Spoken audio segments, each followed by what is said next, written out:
अंतिम आठवड्यात बीड, परभणी आणि धाराशिव जिल्ह्यातील बोगस पीक विमा प्रकरणावरून भाजपचे आमदार सुरेश धस यांनी सरकारला घरचा आहेर दिलाय।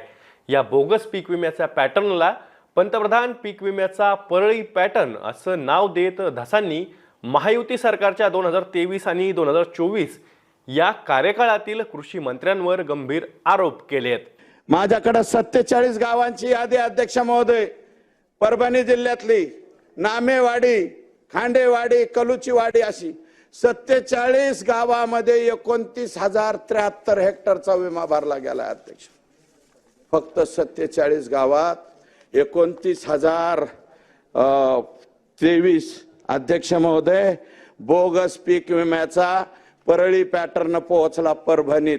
दैनिक लोकमत।